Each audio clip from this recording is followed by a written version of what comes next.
Vi ste člen Domorodne skupnosti Zedinjenih slovenskih dežel s kratico DSZSD in obenem tudi člen Triglava te skupnosti. Povejte nam, od kdaj dejansko obstaja oziroma deluje slovenska domorodna skupnost, o kateri širša javnost ne ve ravno veliko, ter kako je sploh prišlo do njenega nastanka in kdaj? Ostjare, mile sestre in dragi bratje. Najprej bom poskušal odgovoriti na vprašanje, kako oziroma zakaj je sploh prišlo do nastanka DSZSD. Kje torej tiči vzrok za to, da smo se svobodomiselni ljudje začeli povezovati med seboj in kaj je tisto družbeno lepilo, ki veže naša srca v eno veliko domorodno srce. Vsak razumen človek seveda lahko danes jasno opazuje, kako družbeni red parlamentarne demokracije pred njegovimi očmi razpada v sončni prah. Seveda je logično, da se bo na teh ruševinah ustvaril nek nov družbeni red. Domorodci smo prepričani, da je prišel čas, ko lahko sestram in bratom ponudimo protiutež v videnju ali viziji drugačnega družbenega reda, ki temelji seveda na izročilu naših prednikov in v katerem bi lahko živeli v trajnem miru, iskrenem sožitju in ustvarjalni svobodi. DSZSD zato nima nobene pravno-organizacijske oblike. Če se seveda izrazim bolj preprosto, DSZSD ni organizacija, ki bi bila vpisana v katerikoli uradni register organizacij. Je preprosto vzporeden družben prostor, v katerem razumni in čustveno zreli ljudje se srečujemo zato, da ustvarimo vzporedno okolje na drugačnih moralnih, etičnih in častnih osnovah. DSZSD je enostavno skupnost slovenskih domorodcev. Snovanje DSZSD se je začelo pred mnogimi leti. Najprej seveda z zbiranjem virov in slovstva, ki opisujejo domorodstvo na Slovenskem in izročila seveda naših prednikov. Še posebej je našo pozornost pritegnilo dejstvo, da je zgodovinsko tradicionalne slovenske dežele krasila posebna in enkratna, torej unikatna družbeno-politična ureditev ali družben red, ki se je imenoval Slovenska ljudovlada s staro pravdo. Skozi naše raziskovanje smo tudi prepoznali zgodovinsko dejstvo, da tudi današnji domorodci, tako kot nekdaj naši predniki, še vedno prebivamo v naslednjih slovenskih zgodovinskih deželah, torej Koroški, Štajerski, Kranjski, Primorju, Prekmurju, Beneški Sloveniji in Bezjaški Sloveniji. Te dežele slovenske so bile stoletja dolgo mednarodno pravno priznane in zanimivo je, da nikdar niso bile razpuščene, zato še vedno obstajajo. Samo umaknjene so bile iz našega vidnega polja in seveda mednarodnega pravnega sistema. Domorodci smo se zato najprej lotili oživitve zgodovinskih tradicionalnih slovenskih dežel, tako da smo deželo Štajersko ponovno oklicali dne 26. rožnika 2017, deželo Kranjsko pa 4. listopada 2018, oživitev in oklic ostalih dežel pa nas še čaka v zelo, zelo bližnji prihodnosti. Danes živeči domorodci se torej zelo dobro zavedamo, da so se naši pradedje imeli za domorodce. Zato smo domorodci tudi mi, njihovi potomci. Naslednji večji korak je zato bil ta, da smo se povezali in zedinili, nato pa 25. rožnika 2022 na veči v Kureščku, v deželi Krajinski, javno oklicali domorodno skupnost Zedinjenih slovenskih dežel oziroma s kratico DSZSD. Kako bi pa opisali poslanstvo in glavne cilje Domorodne skupnosti Zedinjenih slovenskih dežel in katere so temeljne vrednote in načela, ki jih zagovarja vaša skupnost? Zelo dobro vprašanje.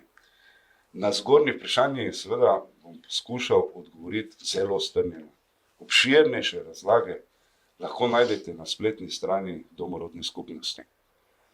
Torej, poslanstvo členovije DSZSD je ljudem zdrave pameti in čustvene zrelosti ponuditi v razmislek zamisel o vzporednem in drugačnem družbenem redu, torej družbenem političnem sistemu, ter ustvariti vso potrebno družbeno infrastrukturo, potrebno za uspešno delovanje novega vzporednega družbenega sistema. Seveda je logično, da mora nov družbeni red ali pa družbeno-politični sistem poganjati drugačne temeljne vrednote in načela, kot jih ponuja obstoječi, ali pa takšen, kot nam ga poskušajo prikazati Svetovni gospodarski forum ali pa Združeni narodi in Svetovna zdravstvena organizacija. V enem stavku, ki bi zahteval seveda širšo dodatno razlago, bi lahko rekel, da se temeljne vrednote in načela slovenskih domorodcev morajo izražati v celovitosti verodostojnega, odgovornega in častnega obnašanja, delovanja, ravnanja in vedenja. Glavni cilj torej domorodne členovije je torej ustvariti podporno infrastrukturo vzporednemu družbeno-političnemu sistemu, ki temelji na izročilu slovenske ljudovlade in vladavine enakopravnih svobodnih ljudi ter stare pravde. Kako lahko posamezniki pristopijo k vaši skupnosti in kakšne so njihove vloge znotraj nje?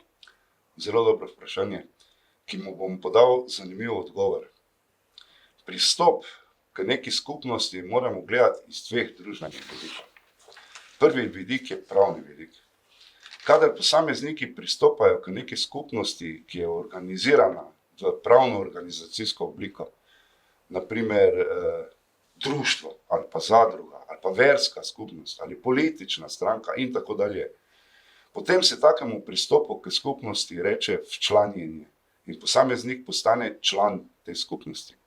Drugi vidik je čisto življenjski, zdravorazumski vidik.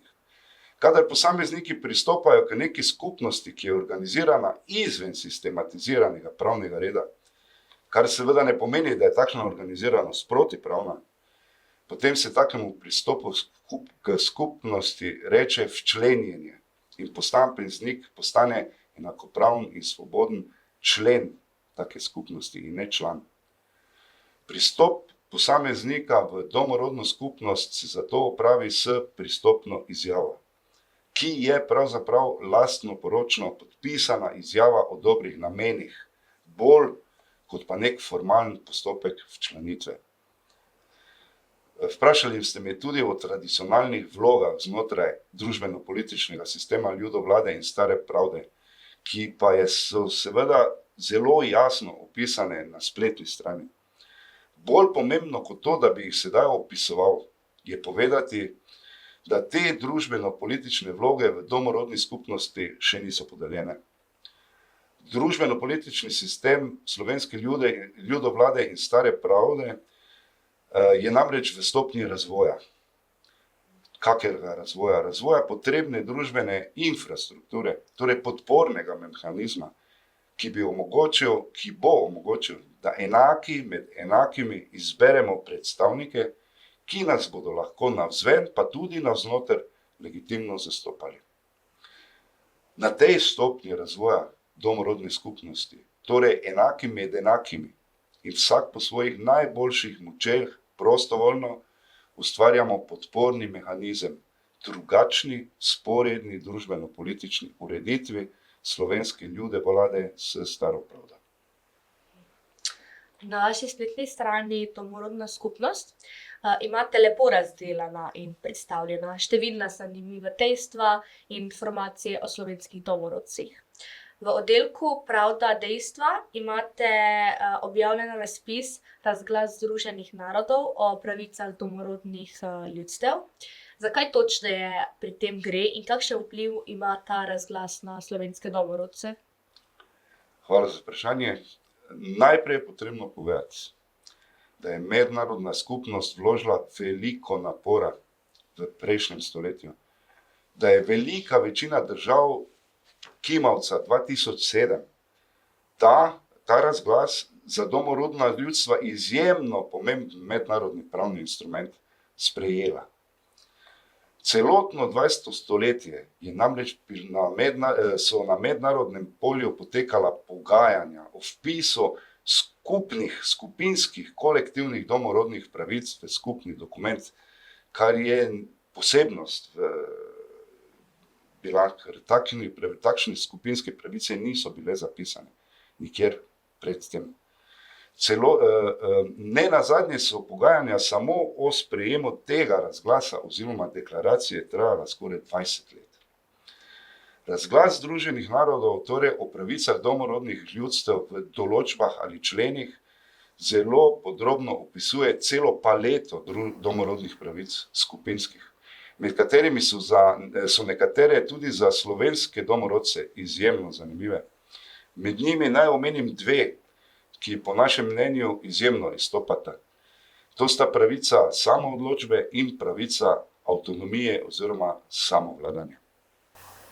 Lahko podrobneje razložite člen razglasa Združenih narodov o pravicah domorodnih ljudstev, ki pravi, domorodna ljudstva imajo pravico samoodločbe.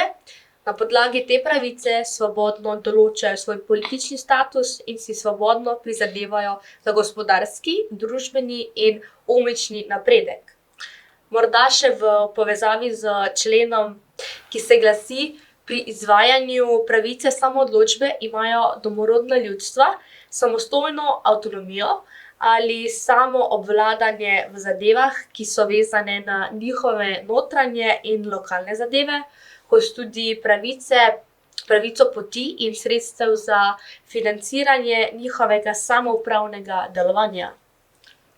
Nič čudnega ni pravzaprav, da sta ti dve temeljni pravici, torej pravica samoodločbe in pravica avtonomije, domorodnih ljudstev seveda opredeljeni že v 3. in 4. določbi tega razglasa ali členu. To kaže seveda na pomembnost teh dveh pravic, torej pravice samoodločbe domorodnih ljudstev in pa pravice samovladanja oziroma avtonomije. Vendar pa je ti dve pravici potrebno najprej dobro razumeti in pravilno pravno interpretirati ali pa tolmačiti. Ko namreč govorimo o pravici samoodločbe, bi večina ljudi pri nas najprej pomislila na osamosvojitveno vojno za odcepitev od SFRJ, od Jugoslavije. Vendar pa ta ista večina ne ve, da je odcepitev od obstoječega državnega sistema in vzpostavitev novega državnega sistema samo ena izmed oblik samoodločbe, tako imenovana zunanja samoodločba. Odcepitev od obstoječega sistema parlamentarne demokracije v Sloveniji, moram povedati in poudariti, ni namen domorodne skupnosti Zedinjenih slovenskih dežel, saj, moram še enkrat to poudariti, naš namen ni rušenje obstoječega pravnega reda v Republiki Sloveniji oziroma družbenega sistema kot takega, ampak je naš namen vzpostavitev komplementarnega, dopolnilnega oziroma sporednega družbenega sistema znotraj že obstoječega. Pravica samoodločbe namreč ne zajema samo pravice odcepitve ali zunanje samoodločbe, ampak tudi pravico notranje samoodločbe, ki določa, seveda, da lahko domorodna ljudstva povsod po svetu znotraj obstoječega družbenega sistema vzpostavijo dopolnilni notranji družbeni sistem. Zanimivo je tudi dejstvo, da pravica samoodločbe iz razglasa omogoča domorodnim ljudstvom, da si pridobijo mednarodno pravno osebnost in na ta način seveda enakopravno sodelujejo v mednarodnem okolju. Pravica samoodločbe je v pravnih virih seveda in literaturi ali slovstvu dobro opisana. Tudi pravica notranje samoodločbe. Recimo lahko omenim samo tu najbližji bližini pri nas, Norveško, Švedsko, Dansko, Finsko, kjer živi sami ljudstvo, ki ima svoje parlamente in svojo notranjo avtonomijo, potem tudi Inuiti v Kanadi, naprimer, in tako dalje, in tako dalje. Pravica samoodločbe seveda gre z roko v roki s pravico avtonomije ali samovladanja, pa tudi drugimi pravicami. Ampak te dve pravici sta med seboj tesno povezani se obe dve temeljita na načelu, da imajo ljudstva ali skupine pravico sami odločati o ključnih vidikih svojega življenja. Vendar pa imata različne poudarke, obe dve pravici, in se pogosto dopolnjujeta. Pravica samoodločbe ljudstev je torej širši koncept, ki zajema pravico ljudstva ali skupine, da sama odloča o svojem političnem, gospodarskem, omičnem ali kulturnem in družbenem razvoju. Pravica samoodločbe ljudstva je torej osnovno načelo v mednarodnem pravu, medtem ko je pravica avtonomije lahko torej praktično orodje za izvajanje pravice samoodločbe. Avtonomija namreč omogoča izvajanje notranje samoodločbe brez poseganja v suverenost matične države. Ustrezno ravnovesje med njima, med obema družbeno-političnima sistemoma, namreč lahko vodi do zelo učinkovitih rešitev za zaščito kulturnih ali omičnih istovetnosti in spodbujanje stabilnosti v družbi. Avtonomija omogoča, da ljudstvo samo ureja vprašanja, ki so pomembna seveda za njihovo identiteto in življenjski slog. Na primer, avtonomni izobraževalni sistem lahko ohranja izročila naših prednikov in je zelo pomemben vidik pravice avtonomije. Posebej zanimiv se mi zdi člen 5, ki se glasi: domorodna ljudstva imajo pravico vzdrževanja in krepitve različnih političnih, pravnih, gospodarskih, družbenih in omičnih inštitucij, medtem ko ohranjajo pravico polne udeležbe, če tako izberejo, v političnem, gospodarskem, družbenem in omičnem življenju države. Če dobro razumem, naj bi to pomenilo, da lahko ima domorodna skupnost povsem lastna, samostojna pravila in organizirano ter vodeno domorodno družbo, v katero država nima pravice posegati, marveč jo je dolžna celo financirati. Po drugi strani pa imajo torej členi domorodne skupnosti, glede na določbo 5. člena razglasa, kolikor se sami tako določijo oziroma to izberejo, pravico, da se polnopravno vključijo tudi v siceršnje politično življenje države. To pomeni, da lahko tudi nastopijo na državnozborskih volitvah kot kandidat za poslance. Bi lahko torej na državnih volitvah nastopila tudi stranka slovenskih domorodcev, na primer, ali pa bi morda lahko posamezni členi DSZ, SD nastopili kot kandidati v že obstoječih strankah. Ta člen je res zanimiv. Sestavljen je namreč iz dveh temeljnih pravic domorodnih ljudstev. Prva seveda je pravica do avtonomije in samoodločbe na področju lastnih inštitucij. Torej, domorodna ljudstva po tej določbi imajo pravico ohraniti, razvijati in krepiti svoje posebne inštitucije, ki so ključne za njihovo kulturno ali omično, pravno in družbeno istovetnost. To pomeni, da so te inštitucije zaščitene pred zunanjimi vplivi, ki bi lahko ogrozili njihovo avtonomijo ali tradicionalne vrednote. Na primer, to vključuje pravico do uporabe svojih pravnih sistemov, v skladu seveda z mednarodnimi standardi za človekove pravice. Vključuje tudi pravico do tradicionalnih načinov upravljanja z naravnimi viri ali vzpostavitve izobraževalnih ustanov, ki ohranjajo njihov jezik, izročilo in omiko ali kulturo. To je prvi del tega člena. Drugi del tega člena govori o pravici do vključevanja v širše državne sisteme.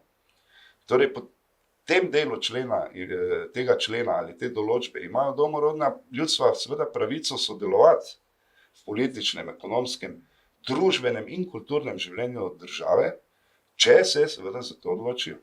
Tako kot na primer sami ljudstvo v teh državah, ki sem jih naštel, ali pa Inuiti v Kanadi in tako dalje. To pomeni, da ne smejo biti izključene iz nacionalnih sistemov domorodna ljudstva in da imajo enake pravice kot vsi drugi državljani. In seveda to vključuje tudi sodelovanje in kandidiranje na volitvah, dostop do javnih služb in programov ter možnost prispevanja k oblikovanju državnih politik. 5. člen torej, po mojem mnenju, po našem mnenju, seveda omogoča in celo spodbuja sinergijo med avtonomnimi pravicami domorodnih ljudstev in njihovim sodelovanjem seveda v širši družbi. Ta člen je ključni okvir za spoštovanje domorodne identitete ali istovetnosti ob zagotavljanju enakih možnosti za vključevanje v državno življenje. Vprašali ste me tudi, ali lahko domorodci nastopijo na državno-zborskih volitvah kot kandidati za poslance. Če se sami odločijo, tako res lahko, kot to določa 5. člen razglasa. A to je seveda njihova osebna odločitev in ne odločitev domorodne skupnosti. Pravica do tega je jasno zapisana, odgovornost pa tudi. In ja, na državno-zborskih volitvah bi lahko nastopila tudi stranka slovenskih domorodcev, če bi obstajala seveda. Vendar česa takega ni in slovenski domorodci tega niti ne načrtujemo. Saj v tem pravzaprav ne vidimo nobenega smisla. Seveda pa lahko posamezni členi domorodne skupnosti nastopijo kot kandidati za poslance v že obstoječih strankah, če se tako seveda sami odločijo. Logično, da tudi v različnih strankah vse to stvar slehernega domorodca kot posameznika. Takšna odločitev posameznika nima nič skupnega z domorodno skupnostjo kot krovno organizacijo domorodca. 18. člen razglasa tudi določa, da imate domorodci pravico sodelovati v odločilnih zadevah, ki bi imele vpliv na njihove pravice preko predstavnikov, ki jim določijo sami glede na njihove lastne postopke. Kaj to konkretno pomeni in kako nameravate to dejansko udejanjiti? Člen 18. Domorodna ljudstva imajo pravico sodelovati v odločilnih zadevah, ki bi imele vpliv na njihove pravice preko predstavnikov, ki jih določijo sami glede na njihove lastne postopke, kot tudi vzdrževati in razvijati svoje domorodne odločevalne institucije. Ta člen 18. je osredotočen na pravico domorodnih ljudstev do samostojnega odločanja in aktivni udeležbi v nacionalnih postopkih, ki zadevajo seveda njihovo skupnost, identiteto ali istovetnost in pa seveda njihovo prihodnost. Poudarja ta člen tako njihovo vlogo v obstoječih državnih sistemih, kot tudi pravico vzpostavitve in uporabe lastnih struktur odločanja. Tu se ta člen seveda povezuje in navezuje na 4. člen, ki govori o avtonomiji. Domorodna skupnost, ki želi uveljaviti pravice zapisane v razglasu, tudi ta o aktivni udeležbi v postopkih na državni oziroma nacionalni ravni, mora, to je pogoj, še pred uveljavitvijo le-teh pravic, zadostiti določenim pogojem. Eden najpomembnejših je zagotovo ta, da ima oblikovan celovit model, teoretični model družbeno-političnega sistema in pa seveda tudi strukturo ljudi, ki bi lahko tak teoretični model upravljali. DSZSD ima zelo podrobno predstavljen teoretični model notranjega družbeno-političnega upravljanja domorodne skupnosti, ki bi ga lahko na najkrajši način opisal kot posodobljen, poudarjam posodobljen, družbeno-politični sistem slovenske ljudovlade s staro pravdo. Mnogo večji izziv, se vidimo danes, je oblikovanje strukture domorodcev, ki bi tak teoretični model uspešno upravljali. V DSZSD imamo domorodci pravico sami izbirati svoje domorodne predstavnike, ki se bodo v imenu domorodcev pogajali s predstavniki države. In to lahko storimo na nam lasten, unikaten, enkraten način, brez vplivov in vmešavanja države oziroma ljudi, ki niso členi te naše skupnosti. Lahko zgolj povem, da izbira naših predstavnikov nikakor ne bo potekala s tajnimi volitvami, marveč na večji z javnim izborom. To tudi pomeni, da bo naše predstavnike možno odpoklicati in zamenjati, vendar bodo to lahko naredili samo tisti, ki so te iste predstavnike tudi izbrali in ne pa izvolili. Izbrati in izvoliti je velika razlika. Seveda nas do tja čaka še kar precej dela. Mnogo je še za postoriti. Kaj pa člen 19, ki se glasi, države se morajo posvetovati in sodelovati v dobri veri z domorodnimi ljudstvi preko njihovih lastnih predstavniških institucij za pridobitev njihove prostovoljne, predhodne in informirane privolitve.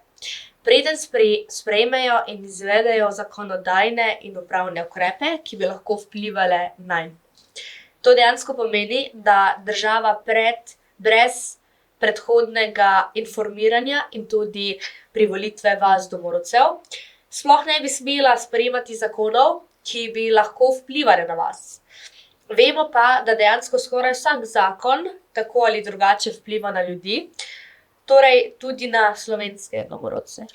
Res je, kar pravite, in res je tudi, da se tu pojavlja veliko vprašanj v zvezi z tem členom, oziroma različna tolmačenja obstajajo. Vendarle pa ta člen priznava pravico domorodnih ljudstev, da sodelujejo v vseh procesih odločanja, kadar države načrtujejo zakonodajne ali upravne ukrepe, ki bi seveda vplivali na njihova življenja, pravice ali območja. Tu si lahko pogledamo v primerjavo z ravno samim ljudstvom ali pa z Inuiti. Kakšna je ta vloga domorodcev tam. Ključna ideja za zagotavljanje spoštovanja njihove avtonomije domorodcev in naših interesov lahko poteka samo preko posvetovanja, sodelovanja in informiranega soglasja. Torej, nekako so ključni elementi 19. člena, če malo povzamem, posvetovanje, kot prvič posvetovanje in sodelovanje v dobri veri. Kaj to pomeni? To pomeni, da države morajo po tem razglasu in tem členu 19. vključevati domorodna ljudstva v proces odločanja na način, ki kaže na iskreno željo po dialogu, partnerstvu in spoštovanju. In ta posvetovanja morajo biti dejanska in celovita, ne pa zgolj formalnost ali kako simbolično dejanje. Druga pomembna točka tega člena je svobodno, predhodno, kot ste prej prebrala, in informirano soglasje. Kaj to pomeni? To pomeni, da domorodna ljudstva morajo dati soglasje, ki je seveda svobodno, kaj to pomeni? Brez prisile, brez manipulacij ali pritiskov, ki je predhodno, to pomeni, da je izraženo že pred sprejetjem ali izvedbo ukrepov, zakonodajnih ali kakršnikoli drugih, z dovolj časa seveda za razpravo. In pa da mora biti informirano, kar pomeni, da mora temeljiti na popolnih in jasnih informacijah o predlaganih ukrepih in njihovih posledicah. Vsekakor je glede na nedavno dogajanje v zvezi z tako imenovano pandemijo ali plantemijo zanimiv tudi člen 24. razglasa. Torej, domorodna ljudstva imajo pravico do njihove izročilne medicine in ohranjanja zdravstvenih praks, vključno z ohranitvijo njihovih življenjskih medicinskih rastlin, živali in mineralov. Domorodni posamezniki imajo pravico do dostopa brez diskriminacije do vseh družbenih in zdravstvenih storitev. Pri tem seveda mislim predvsem na cepljenje. Glede na 24. člen razglasa imajo domorodci pravico tudi do tega, da se lahko cepijo, če sami to želijo. Še pomembneje pa se mi zdi, da v kolikor tega ne želijo, saj je to v nasprotju z njihovimi izročili medicine in ohranjanja zdravstvenih praks, jih k temu ne moremo prisiliti mi ali kdorkoli drug. Še posebej glede na prej predstavljeni 19. člen, država brez predhodnega privoljenja domorodcev sploh ne sme sprejeti obveznega cepljenja. Imam prav? Seveda si moramo ta člen tolmačiti točno na ta način, kot ste ga opisali. V času COVID zdravstvene histerije je manjkalo ravno resnega sodelovanja in posvetovanja z različnimi družbenimi skupinami. Dejstvo je, da koncept ali zamisel kolektivnih oziroma skupinskih pravic domorodnih ljudstev v razglasu, ta člen pa še posebej, ker se tiče skrbi za zdravje in zdravljenja, v bodoče lahko nudi zanimivo zaščito pred podobnimi histerijami zdravstvenimi. Člen priznava tako kulturno posebnost zdravstvenih praks domorodnih ljudstev, kot tudi njihovo pravico na drugi strani do dostopa do sodobne zdravstvene oskrbe. Ta člen torej izpostavlja dvojni pristop k zagotavljanju zdravja domorodnih ljudstev, torej na eni strani spoštovanje njihovih ali naših tradicionalnih praks, na drugi strani pa enakopraven dostop do javnih zdravstvenih storitev. Lahko pojasnite koncept slovenske ljudovlade in kako se ta razlikuje od sodobnih političnih sistemov? Naj najprej poudarim, da sta slovenska ljudovlada s staro pravdo zgodovinsko izpričan koncept, torej zelo dobro poznana v virih in slovstvu, ki je dejansko živahno deloval ta družbeno-politični sistem na naših tleh do začetka pokristjanjevanja, tam nekje v 8. do 9. stoletju. Obe zamisli sta namreč med seboj neločljivo povezani in ne moremo govoriti samo o slovenski ljudovladi, brez da bi govorili o stari pravdi. Torej obravnavati jih ne moremo ločeno. Slovenska ljudovlada in stara pravda sta oblika družbenega, političnega, pravdnega organiziranja ljudi, svobodnih ljudi, ki so živeli v zgodovinsko tradicionalnih slovenskih deželah. Je oblika decentraliziranega organiziranja in temelji na neposredni udeležbi skupnosti pri odločanju. Jaz bom na kratko povedal, katere so značilnosti slovenske ljudovlade, pa seveda tudi stare pravde. Prva takšna značilnost je zborovanje skupnosti ali veče. Namreč to je osrednji element slovenske ljudovlade, so zbori svobodnih členov skupnosti, ki so se imenovali veča. Veča je bila tak zbor svobodomiselnih in svobodnih ljudi.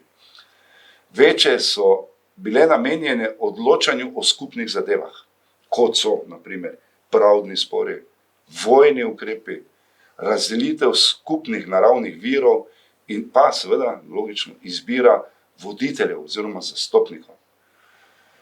Odločitve so bile vedno sprejete odgovorno, pri čemer so vsi odrasli moški imeli enako pravico sodelovati v razpravi, kandidirati ter izbirati oziroma glasovati, če hočete, in biti izbran. Vkolikor je izbrani predstavnik zlorabo dano zaupanje in deloval v nasprotju z interesi skupnosti, so ga tisti, ki so ga izbrali, so ga lahko tudi odpoklicali in zamenjali. Potem druga taka pomembna točka ali pa osrednji element slovenske ljudovlade je samoupravljanje ali lokalna avtonomija. Vsaka skupnost, od najmanjše pa do večje, domorodne, od rodu, plemena, župe, velike županije ali pa dežele, vsaka je bila relativno neodvisna in se je samostojno urejala svoje skupne zadeve, ne da bi bila izrecno podrejena kakšni centralni oblasti. To je zelo pomembno vedeti. Torej tudi vsak rod je imel svojo avtonomijo in odločalo se je na večjih zborovanjih ali večjih samo o skupnih zadevah, ki so se tičkali vseh. Kaj še je pomembno pri samoupravljanju in lokalni avtonomiji? Torej voditelji, ki so bili starešine, odvisno v katerem delu strukture družbene gledamo, ali so bili starešine ali pa so bili to župani ali so bili to vojvodi ali knezi, so bili izbrani, ne izvoljeni, vendar so bili odgovorni skupnosti in so morali spoštovati njene odločitve, oziroma so tej skupnosti tudi odgovarjali. Tretja pomembna značilnost ali pa srednji element slovenske ljudovlade je pravdni red, za razliko od pravnega reda. Pravdni red, pravda, ne pravo. Skupnosti so za razliko od današnjega pravnega sistema imele svojo običajno pravdo, ki je seveda temeljila na izročilu ter na posamični in kolektivni odgovornosti. Pravdne spore so vedno reševali javno, in to na večah, na teh zborovanjih, pred zborom vseh členov oziroma skupnosti, kjer so starešine logično ali pa izkušeni členi, ki so tvorili dvanajstijo, igrali vlogo sodnikov v najrazličnejših sporih. Potem bi pa še omenil četrti, pomembno srednji element slovenske ljudovlade, izjemno pomemben, ki se ga večkrat pozabi poudariti. To je enakopravnost in pa solidarnost. Urejanje namreč odnosov v skupnosti je temeljilo na načelih enakopravnosti in solidarnosti, brez trajnih razrednih nekih delitev, dednih pravic ali podrejanja samozvanim elitom. Mislim, seveda, da mi po tem kratkem opisu ni treba posebej pojasnjevati razlik med sistemom parlamentarne demokracije in sistemom slovenske ljudovlade iz stare pravde.